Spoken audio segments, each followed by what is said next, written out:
Praise the lord. మన ప్రభువును రక్షకుడైనటువంటి యేసుక్రీస్తు శ్రేష్టమైన నామములో మీ అందరికీ నా వందనాలు తెలియజేస్తూ ఉన్నాను. ఘనత మహిమ ప్రభావములు దేవదేవునికి కలుగును గాక. ఆమేన్. మీరందరూ దీవించబడాలని, మీ అందరూ ఆశీర్వదించబడాలని, ఆ విధముగానే వాక్యానుసారమైన జీవితము చేస్తూ దేవుని రాకకు సిద్ధపడాలనేటువంటి ఆశతో ఈ విషయాలని మీ ముందుకు తీసుకుని వస్తూ ఉన్నాను. ఆ విధముగానే మీరందరూ బ్రతికి క్రీస్తుకు సాక్షులై నిలుచుదురుగాక. నేను ఎప్పుడూ చెప్తూ ఉంటాను ఒక మాట, వాక్యానుసారముగా జీవించేటువంటి వ్యక్తులకు లోకములో ధైర్యము కలుగుతుంది. వాక్యానుసారముగా బ్రతికేటువంటి దేవుని పిల్లలు సింహము వలె ధైర్యముగా ఉంటారని నేను ఎప్పుడూ చెప్తూ ఉంటాను. ఆ విధముగానే వాక్యానుసారమైనటువంటి విశ్వాస జీవితం చేసి మీరు నీతిమంతులై సింహము వలె ధైర్యముగా ఉందురుగాక. ఆమేన్. ఈరోజు బైబిల్లో నుంచి ఒక వాక్యాన్ని చదువుకుందాం. అపోస్తులుడైన పౌలు గారు ఎఫెసీ సంఘానికి రాస్తూ సంఘమును గూర్చినటువంటి బాధ్యత కలిగిన, ఒక రోషము కలిగిన సేవకుడు మాట్లాడిన మాటను చూద్దాం. ఎఫెసీలకు రాసిన పత్రిక 4వ అధ్యాయం 11 నుంచి చూద్దామండి. మనమందరము విశ్వాస విషయములోను దేవుని కుమారుని గూర్చిన జ్ఞాన విషయములోను ఏకత్వము పొంది సంపూర్ణ పురుషులమగు వరకు, అనగా అది తర్వాత చదువుకుందాం, ముందు చదివిన వాక్యాన్ని చూద్దాం. మనమందరము విశ్వాస విషయంలో దేవుని గూర్చిన జ్ఞాన విషయంలోను ఏకత్వము పొంది సంపూర్ణ పురుషులమగు వరకు. ఎఫెసీ సంఘానికి రాస్తూ అంటాడు, మనమందరము, ఎఫెసీ సంఘమా, మనమందరము దేవుని కుమారుని గూర్చిన విశ్వాస విషయములోను ఆయన యొక్క జ్ఞాన విషయములోను, మనమందరము విశ్వాస విషయములోను దేవుని కుమారుని గూర్చిన జ్ఞాన విషయములోను ఏకత్వము పొంది సంపూర్ణ పురుషుల మగు వరకు. ఇప్పుడు విశ్వాస విషయంలో ఏకత్వం పొందాలి. ఏది? యేసే క్రీస్తుని ప్రకటించినటువంటి అపోస్తుల బోధ ఉందే, రక్షకుడే మెస్సయ్యే రక్షకుడు. ఆ రోజున యూదులు మెస్సయ్య వస్తాడు అనుకుంటున్నారు, కానీ మెస్సయ్య వచ్చాడు, ఆయన పని ముగించాడు, వెళ్ళిపోయాడు. ఈయన్ని మెస్సయ్యగా యాక్సెప్ట్ చేయట్లేదు. దీనికి పౌలు ఏమంటారంటే, మీకు గురుడితనం కలుగు చేసింది. ఎందుకంటే లోకంలో ఉన్నటువంటి అనేకులైనటువంటి ప్రజలు దేవుని యొద్దకు నడిపించబడటానికి మీకు మనోనేత్రం గుడితనం కలుగు చేసి సువార్త అనేటువంటి వెలుగు ద్వారా అన్య జనాంగం అంతయు దేవుని యొద్దకు రావడానికే మీరు మెస్సీగా అంగీకరించలేదు. అది దైవ చిత్తం, దేవుని ప్రణాళిక. దేవునికి స్తోత్రం కలుగునుగాక. ఈ రోజున అన్య జనాంగమైనటువంటి మనం కూడా రక్షణలోకి రాబడ్డామంటే, ఆ రోజున ఇశ్రాయేలు యూదులు వ్యతిరేకించారు క్రీస్తుని మెస్సయ్యగా కాకుండా. ఇది ఆనాటి ఉన్నటువంటి శాస్త్రులు, పరిచయులు వారికి బోధించిన బోధానుసారముగా వారు క్రీస్తుని అంగీకరించలేదు. దానినే పౌలు గారు అంటాడు, మీకు గుడ్డితనం కలుగజేయబడటానికి ప్రబలమైన కారణం ఏంటంటే, ప్రపంచము యావత్తు, విశ్వమంతా ఉన్నటువంటి అన్య జనాంగము యొద్దకు దేవుని వార్త వెళ్ళాలి కనుకనే మీరు పిచ్చి వాళ్ళగా మార్చబడ్డారు. అయితే ఇప్పుడు క్రీస్తును గూర్చినటువంటి వర్తమానము మీ యొద్దకు వస్తున్నప్పుడు, ఎఫెసీ సంఘమా, మనము ఆయనను గూర్చినటువంటి విశ్వాస విషయములో ఏకత్వము పొంది దేవుని కుమారుని గూర్చిన జ్ఞాన విషయములో సంపూర్ణ పురుషుల మగు వరకు. దేవునికి స్తోత్రం కలుగునుగాక. దేవుని కుమారుని గూర్చిన జ్ఞాన విషయంలో ఏకత్వం పొంది సంపూర్ణ పురుషుల మగు వరకు అంట. ఆయన జ్ఞాన విషయంలో మనమంతా ఏకత్వము పొంది ఒకే తత్వముగా మనము నిలిచి సంపూర్ణ పురుషుల మగు వరకు అంటాడు.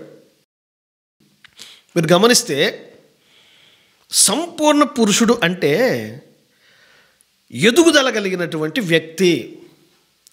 6 సంవత్సరాల పిల్లాడిని సంపూర్ణ పురుషుడు అనరు.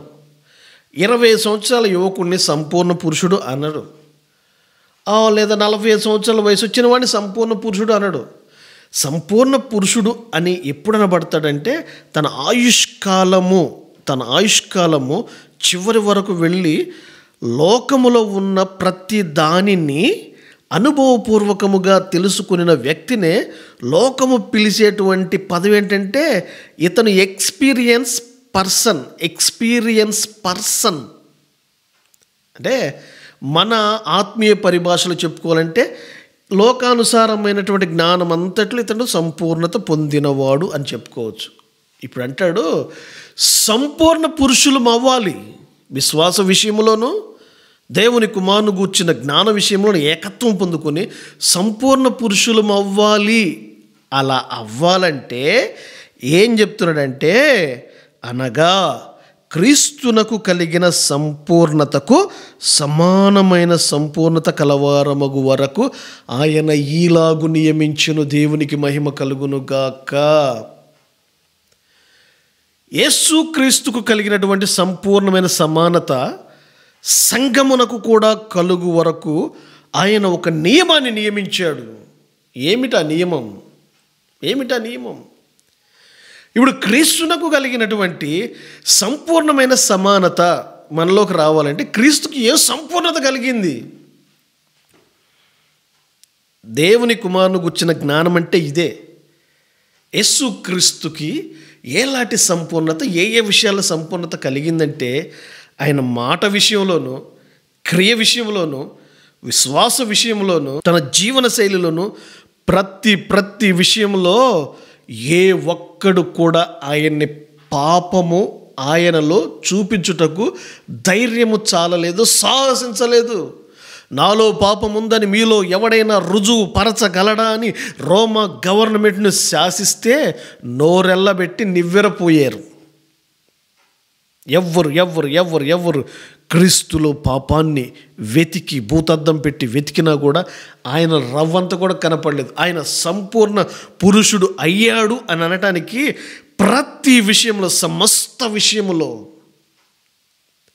క్రీస్తును అంగీకరించి విశ్వాసులుగా మార్చబడి ఆయన రక్త మాంసాల్లో పాలిభగస్తులై కొనసాగుతూ ఉన్నటువంటి ప్రతి ఒక్క విశ్వాసి క్రీస్తునకు కలిగినటువంటి సంపూర్ణతలోనికి రావాలి.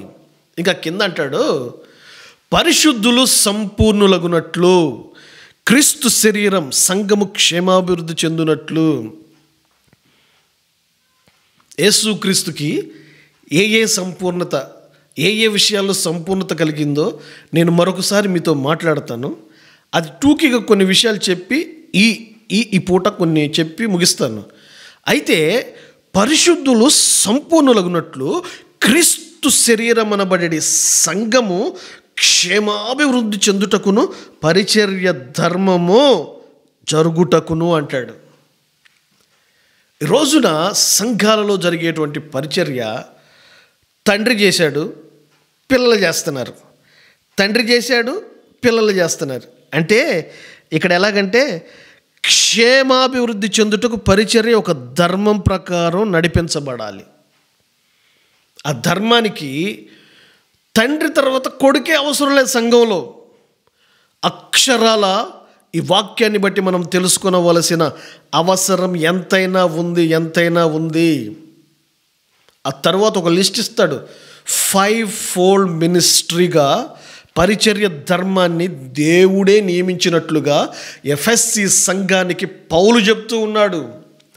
ఆనాడు ఆ ఎఫ్ఎస్సి సంఘానికి చెప్పినటువంటి ఆ వాక్యము మనమందరము ఎవరు? మనమందరము భారతదేశములో ఉన్నటువంటి యావత్ క్రైస్తవ సంఘమందరము విశ్వాస విషయములోనూ ఏకత్వము కలిగి ఉండాలి. ఈ రోజున యావత్ భారతదేశంలో ఉన్నటువంటి సంఘాలలో పరిశుద్ధాత్మని నమ్మని సంఘాలు కొన్ని, పరిశుద్ధాత్మను నమ్మే సంఘాలు కొన్ని, గంతులు వేస్తే ఎగతాళి చేసేది కొన్ని, గంతులు వేయకుండా మౌనంగా ఉంటే అల్లరికి కర్త కాదనేది కొన్ని, ఇలా నానా విధాలైనటువంటి డినామినేషన్స్ ఉన్నటువంటి ఈ ఈ ఈ ఈ ఈ ఈ సమాజంలో క్రీస్తును గూర్చినటువంటి విశ్వాస విషయంలో ఏకత్వము కలగాలి. దేవుని కుమారుని గూర్చినటువంటి జ్ఞాన విషయంలో సంపూర్ణ పురుషులం అవ్వాలి. ఇప్పుడు పరిశుద్ధులు ఎవరండి? మారు మనసు పొంది యేసుక్రీస్తుని రక్షకునిగా అంగీకరించి ఆయన నామములో బాప్తిస్మము పొంది, తండ్రి కుమార పరిశుద్ధాత్మ నామంలో బాప్తిస్మం పొంది నీతిమంతులుగా తీర్చబడి ఆదివారం దేవుని మందిరానికి వెళుతూ ఆయన వాక్యాన్ని వింటూ వాక్యానుసారముగా జీవిస్తూ వాక్యానుసారమైనటువంటి బ్రతుకుతూ ఆయన రక్తమాంసంలో పాలిభాగస్థులవుతూ తూచా తప్పకుండా దేవుని వాక్యాన్ని నెరవేర్చామని పరిశుద్ధులు అంటారు. మరి పరిశుద్ధులు సంపూర్ణులకు వరకు అంటాడు. క్రీస్తునకు కలిగినటువంటి సమానమైన సంపూర్ణత కలవార మగు వరకు అంటున్నాడు. క్రీస్తునకు కలిగినటువంటి సంపూర్ణ సమానత ఏమిటి? మొదటిగా చెప్పాలంటే తనని తాను ఎలా ప్రేమించుకున్నాడో తోటి వారిని కూడా ప్రేమించినట్లుగా క్రీస్తులో చూస్తాం. అది సంపూర్ణతలో ఒక భాగం. శత్రువుని ప్రేమించే తత్వం సంపూర్ణతలో ఒక భాగం. యావత్ మానవాళి కొరకు యాగమైపోయినటువంటిది సంపూర్ణతలో ఒక భాగం. దేవుని ప్రజలారా, పాపము ఎరుగనివాడు, పాపము లేనివాడు, పాపులలో చేరనివాడు, పాపాన్ని తన సరిహద్దులలోనికి కూడా ధైర్యము చేసి అడుగు వేయించని వాడు పరిశుద్ధుడు పరిశుద్ధుడు పరిశుద్ధుడు. సంపూర్ణతను మన ముందు కనుల ముందు చూపించి వెళ్ళిన మార్గదర్శి దీర్ఘదర్శి ఆయన ఆయన ఆయన నజరేయుడైన యేసు యేసు యేసు యేసు. ఆయనకు కలిగినటువంటి సంపూర్ణతలో మనము కూడా పాలివారమై ఆ సమాన బ్యాలెన్స్ క్రీస్తునకు కలిగినటువంటి సమానమైన సంపూర్ణతలోనికి రావడానికట పరిశుద్ధులుగానే ఉండకూడదు, సంపూర్ణులుగా ఎదుగుదల కలిగిన వారై బ్రతకాలి. దానికి సంఘములో పరిచర్య ధర్మం ఒకటి నియమించబడింది.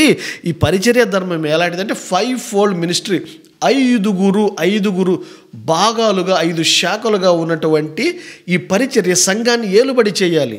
ఒకటి, ఆయన ఇలాగు నియమించను, పరిశుద్ధులు సంపూర్ణ క్రీస్తు శరీరం క్షేమం చెందుటకును పరిచర్య జరుగుతూ ఆయన కొందరిని అపోస్తులుగా, నెంబర్ 1 అపోస్తులుగాను, కొందరిని ప్రవక్తలుగాను, కొందరిని సువార్థికులుగాను, కొందరిని కాపరులుగాను, ఉపదేశకులుగాను నియమించను.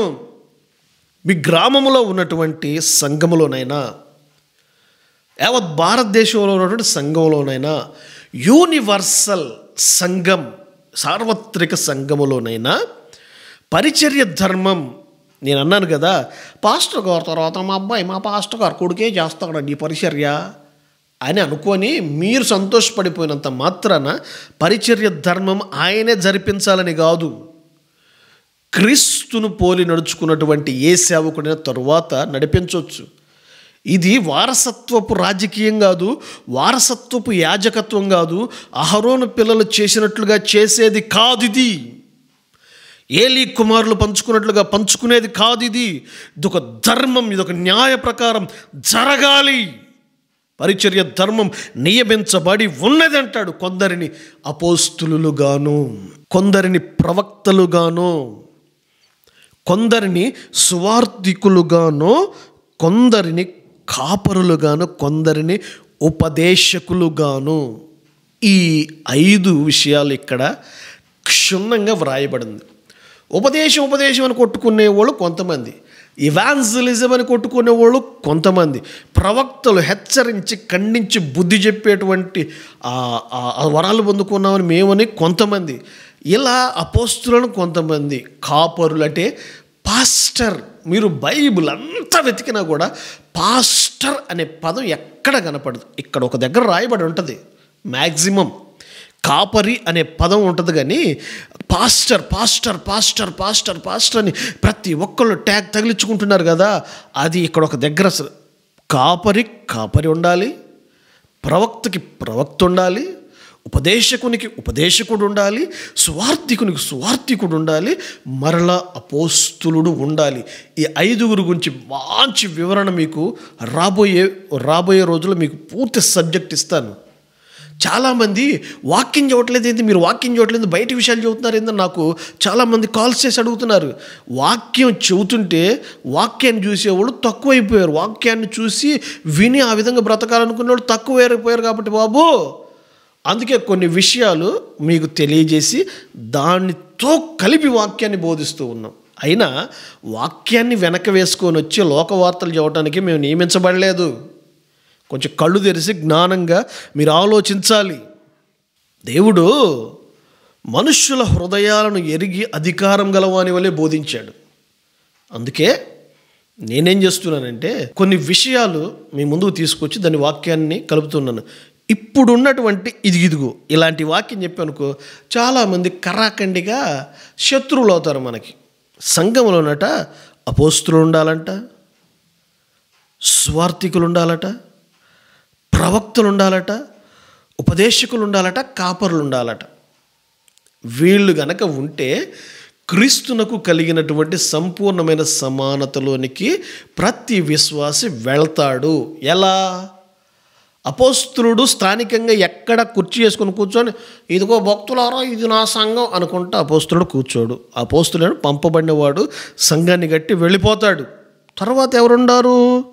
అపోస్తుల తర్వాత ప్రవక్తలు ఉండాలి. ఈ ప్రవక్త ఏం చేస్తాడంటే సంఘంలో ఉన్న వాళ్ళకి తోకలు వెదిగితే తోకలు ఎక్స్ట్రాలు చేస్తూ ఉంటారు. క్రీస్తు రక్త చేత కడగబడి మరలా లోకంలో పోయి పనికిమాలిన పనులను చేసి వచ్చి ఏమి ఎరగని నంగంలాగా సంఘంలో కూర్చుంటారు. ఈయనేం చేస్తాడంటే ఆ తోకలని కట్ చేస్తూ ఉంటాడు. ప్రవక్త, పాత నిబంధనల ప్రవక్త పరిచర్య చూసి ఉంటారు. అయ్యా సమాధానంగానే వస్తున్నావా అని అడుగుతారు. అంటే ఈ ప్రవక్త సంఘంలోకి వచ్చి బోధిస్తూ ఉన్నాడంటే ఎవడికో తోకలు బెదిగే తోకలు కట్ చేయడానికే వస్తున్నాడు అనేది మీరు గుర్తుపట్టాలా. ప్రవక్త పరిచర్య కావాలి. ఈయన కూడా స్థిరంగా గుడారం వేసుకొని కూర్చోడు. తర్వాత ఎవరున్నారు? కొందరిని సువార్థికులుగాను, ఇవాంజలిస్ట్. వీళ్ళు ఏం చేస్తారంటే తనకు అప్పగించినటువంటి ప్రాంతము పరిధి ఉంటుంది. దేవుడు కొంత మేరకు అప్పగిస్తాడు. ఇతను సువార్థికునిగా ఆయన రాజ్య వార్తను ప్రకటించి సంఘంలోనికి కొంతమంది జాయిన్ అయ్యేటట్లుగా ఈయన పరిచర్య ఉంటుంది. తర్వాత ఎవరినన్నాడు? కొందరిని కాపరులుగా. ఇది ఇప్పుడు జరుగుతున్న ప్రతి ఒక్కరి ట్యాగ్లైన్. కాపరి, పాస్టర్. కాపరత్వం అనేది ప్రధానమైనది. కుంటి గొర్రె, గుడ్డి గొర్రె, నడువులిరిగిన గొర్రె, మంచి గొర్రె, అన్ని గొర్రెలు కలిపినటువంటి ఈ సంఘంలో కాపరి తండ్రి స్వభావం, తల్లి స్వభావం చూపించి ప్రేమించి దగ్గర తీసుకొని హక్కును చేర్చుకొని ఆ కాపరి తత్వాన్ని తనకు ఆ సంఘానికి బయలుపరుస్తాడు. చివరిగా ఎవరయ్యా అంటే ఉపదేశకులుగాను బోధించెను. సర్వసత్యంలోనికి నడిపించబడేటువంటి ఉపదేశం. యేసుక్రీస్తు అంటాడు, నేను వెళ్ళిన తర్వాత పరిశుద్ధాత్మని ఆదరణకర్తని మీకు పంపిస్తాను. ఆదరణకర్త నేను చెప్పినదే బోధిస్తాడు. అయితే ఇంకను మిమ్మల్ని సర్వసత్యంలోనికి నడిపిస్తాడు. ఆ సర్వసత్యం ఏంటంటే ఉపదేశం. ఉపదేశం ఏమిటి? ఉపదేశం ఏమిటి? ఉపదేశం జయ జీవితం చేయటానికి కావలసినటువంటి నియమాలు, కట్టడలు, ధర్మము అని బైబిల్ సెలవిస్తుంది కనుక ఆ ధర్మాన్ని మీకు బోధిస్తాడు ఉపదేశకుడు. ఈ 5గురితో కూడినది సంఘముగా తీర్చిదిద్దబడుతుంది. ఈ 5గురు కలిసిన పరిచర్యతో చేసే సంఘం అది క్రీస్తునకు కలిగినటువంటి సమానమైన సంపూర్ణతలోనికి ఒక విశ్వాసిని నడిపిస్తుంది. ఇంత పరిచర్య జరగాలి కనుక పాస్టర్ గారి కొడుకే వారం వారం వారం వారం వారం వారం వారం సంఘమా సంఘమా అని అరుచుకుంటా ఉండకూడదు. 5గురితో కూడినటువంటి ఆ పరిచర్య ధర్మం జరగాలి. దేవునికి స్తోత్రం కలుగునుగా. కింద రాస్తాడు చూడండి. అందువలన మనమిక మీదట పసిపిల్లలమై ఉండి మనుష్యుల మాయోపాయముల చేత వంచనతోనూ తప్పు మార్గమునకు లాగు కుయుక్తితోనూ గాలికి కొట్టుకొని పోవునట్లు కల్పింపబడిన ప్రతి ఉపదేశానికి ఇటువంటి కొట్టుకొని పోవచ్చు అలల చేత ఎగరగొట్టబడిన వారమైనట్లుండక ప్రేమ కలిగి సత్యము చెప్పుచు క్రీస్తు వలె ఉండుటకు మనం అన్ని విషయములలో ఎదుగుదుము. ఇక మీదట అందువలన మనం ఇక మీదట పసిపిల్లలమై ఉండి అంటే పసిపిల్లలమై ఉండి గాలికి కొట్టుకొని పోవునట్లు మనుష్యుల మాయోపాయముల చేత వంచనతోనూ తప్పు మార్గములకు రావు కుయుక్తితోనూ. అంటే ఇప్పుడు బోధించే బోధకుల్లో వంచనతోనూ తప్పు మార్గమునకు లాగు కుయుక్తితోనూ బోధించే బోధలు వస్తాయి. అప్పుడు మీరు పసిపిల్లలై ఉండకూడదు. ఎప్పుడు చెప్పాడు? ఆదిలో ఉన్నటువంటి ఎఫెసీ సంఘానికి చెప్పాడు. ఇప్పుడున్న మీరు బైబిల్ అందించబడిన తర్వాత మీరు చదవకుండా ఇటు బోధ, తప్పుడు బోధ, ఇది లాగితే ఇటు పోవటం, ఇటు బాగితే ఇటు పోవడం, గాలి ఎగరగొట్టి పొట్టు ఉంటుందే, పొలోమంటే ఇటు పోయిద్ది, పొలోమంటే ఇటు పోయిద్ది. చిన్నప్పుడు నేను నా చిన్నతనంలో ఈ సినిమా అనౌన్స్మెంటు ఆటోలు కాదండి, అటేమంటారు, రిక్షా బండ్లు వచ్చాయి. రిక్షా బండ్లు, గూడు రిక్షాలు అనేవాళ్ళు. అవి మైకులు పెట్టుకొని, హలో సోదరులారా, కుటుంబ కథా చిత్రం సాయంత్రం ఈ పలానా థియేటర్లు ఆటపడుతుందంటే పిల్లలు ఈ వీధిలో పోతే ఇటు పోతారు. ఇంకోటి తర్వాత ఆ స్వీట్ బండి వస్తే ఇటు పరిగెత్తుతారు. ఇలా చిన్న పిల్లల వలె మీరు మనుషులు వంచనతోనూ కుయుక్తితోనూ ఎటువైపు పడితే అటువైపు లాగేటువంటి ఉపదేశాలతో చిక్కుబడిపోకుండా చూడండి. గాలికి కల్పింపబడిన ప్రతి ఉపదేశమునకు, కల్పింపబడిన ఉపదేశము ఉంది. మనుషులు కల్పించి ఉపదేశాన్ని చెబుతూ ఉన్నారు. ఇదే ఉపదేశం, ఇది తప్పెలా అవుతుంది, ఇది తప్పెలా అవుతుందని కొంతమంది వాదోపవాదనల చేత వారి జ్ఞానాన్ని నిర్వీర్యం చేసుకుంటూ, అందుకే సమస్త జ్ఞాన విషయములోనూ ఎదిగిన వారమై సత్యము చెప్పుచు అట క్రీస్తు వలె ఉండుటకు మనం అన్ని విషయములలో ఎదుగుదుము. సత్యమై ఉండాలి మన ఉపదేశం, క్రీస్తు వలె అన్ని విషయములలో. అందుకే నేను అన్నాడు, క్రీస్తునకు కలిగిన సంపూర్ణత అన్ని విషయాల్లో ఉంది. ఆయనకి సంపూర్ణత. అందుకే ఆయన ఫుల్ఫిల్ మెన్, సంపూర్ణ పురుషుడు అంటారు. చిన్నపిల్లని తీసుకొచ్చి పెళ్లి చేయరు. వాడు యవ్వనస్తుడు అవ్వాలి, ఎదుగుదలలోకి రావాలి. ఎదుగుదల కలిగిన వాడికి వివాహం చేస్తారు, వివాహ వ్యవస్థలోనికి వాడిని నడిపిస్తారు. ఎందుకంటే తన భార్యని ఎలా ఏలుకోవాలో, తల్లిదండ్రులు ఎలా చూసుకోవాలో, కుటుంబాన్ని కట్టుకునేటువంటి జ్ఞాన సంపద వాడికి వస్తుంది ఆ వయసుకి. అప్పుడు మాత్రమే వాడికి వివాహం చేయాలి. అది వివాహ వ్యవస్థ, చట్టం, దాన్ని నియమం. సంపూర్ణ పురుషుడు ఎవరంటే జీవితం అంతయు చూసి అనుభవపూర్వకంగా తన జీవితాన్ని కొనసాగించుకుంటూ వృద్ధాప్య దశకి వెళ్ళిన వాడిని అని అనుకోవచ్చు. మరణము తన దగ్గరకు వచ్చేంత వరకు కూడా ఈ లోకంలో ఎవడు సంపూర్ణుడిగా మార్చబడాడనేది దైవవాక్యం సెలవిస్తూ ఉంది. క్రీస్తుకి అన్ని విషయాల్లో ఎదుగుదల కలిగిన వాడై మనము కూడా క్రీస్తు వలె అన్ని విషయంలో ఎదుగుదుము. అబ్బా, ఏం రాస్తాడండి, అలల చేత ఎగురగొట్టబడిన వారైనట్లుండక గాలికి కొట్టుకొని పోవునట్లు కల్పింపబడిన ప్రతి ఉపదేశాన్ని కొట్టుకొని పోయేవారై ఉండక ప్రేమ కలిగి సత్యము చెప్పుచు క్రీస్తు వలె ఉండుటకు మనం అన్ని విషయములలో ఎదుగుదుము. దేవునికి స్తోత్రం. ఒక సంఘము పరిపూర్ణతలోనికి రావాలంటే, ఒక సంఘము క్రీస్తునకు కలిగినటువంటి సంపూర్ణతలోనికి రావాలంటే 5 పరిచారకులతో కూడినటువంటి పరిచర్య ధర్మము ఈలాగు నియమించబడెను. ఇప్పుడు నియమించబడిన ఈ ధర్మం ప్రకారం పరిచర్య జరిగితే అది క్రీస్తునకు కలిగినటువంటి సమానమైన సంపూర్ణతలోనికి రావాలి. ఎఫెసీ సంఘమా, భారతదేశంలో ఉన్నటువంటి క్రైస్తవ సంఘమా, యావత్ భూ ప్రపంచంలో ఉన్నటువంటి సార్వత్రిక సంఘమా, నీ ఎదుగుదల క్రీస్తునకు కలిగినటువంటి సంపూర్ణమైన సమానత కలవానిగా తీర్చిదిద్దబడుతుందా? పరీక్షించుకో, పరిశీలించుకో.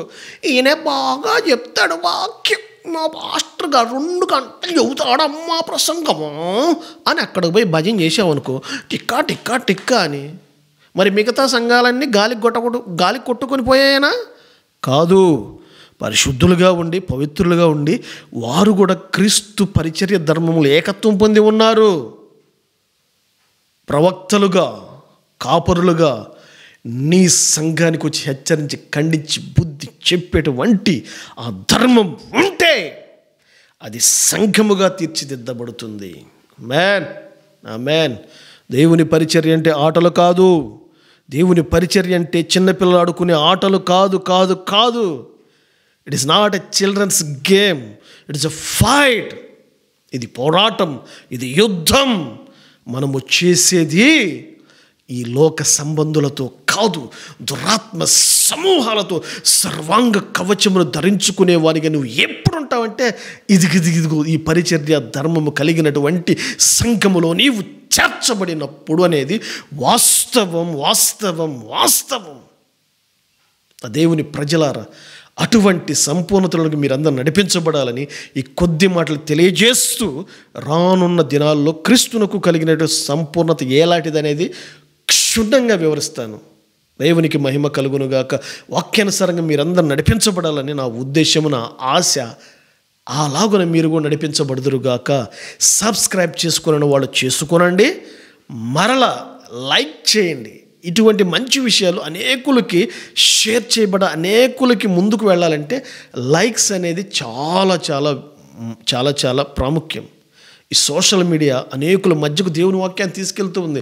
నాకు ఫోన్ కాల్స్ చేస్తూ ఉన్నారు. వాటిని బట్టి నేను ప్రాముఖ్యంగా మీకు తెలియజేస్తూ ఉన్నాను. లైక్ చేయండి, కామెంట్ చేయండి. కామెంట్లు కూడా పిచ్చి కామెంట్లు చేయమాకండి. పిచ్చి కామెంట్లు చేస్తున్నారు ఈ మధ్య కొంతమంది. పిచ్చి సమయం లేకపోతే ప్రార్థన చేయండి. పిచ్చి వేషాలు వేసే వాళ్ళందరూ కామెంట్లు పెట్టండి, కానీ మంచి మాటలు చెప్పేవాళ్ళకి కామెంట్లు ఎందుకు? బోడి కామెంట్లు, పనికిమాలి కామెంట్లు, అవన్నీ ఎందుకు? పని బాట లేని వాళ్ళు పెట్టినట్లుగా. ప్రభు గురించి చెప్పండి, సేవకుడు గురించి ఎందుకు? ఇట్లాంటి పిచ్చి కామెంట్లు పెట్టారు. అలాంటివి పెట్టమాకండి. డైరెక్ట్గా చెబుతున్నాను, ప్రతి ఒక్క సేవకుడు కూడా సోషల్ మీడియాలో చెప్పేది సబ్స్క్రైబర్స్ పెరగాలనే, వాక్యాన్ని వినాలనే, వాక్యం అనేకులకు చేరాలనే. అలా నేను డైరెక్ట్గా చెబుతూ ఉన్నాను. సబ్స్క్రైబ్ చేసుకుని లైక్ చేయండి. ఆ విధంగా వాక్యానుసారంగా మీరు బ్రతకాలని నా ప్రగాఢమైన ఆశ. దేవునికి మహిమ కలుగునుగాక. ఆ విధంగా మిమ్మల్ని దేవుడు దీవించి బలపరుచునుగాక. ఆమేన్.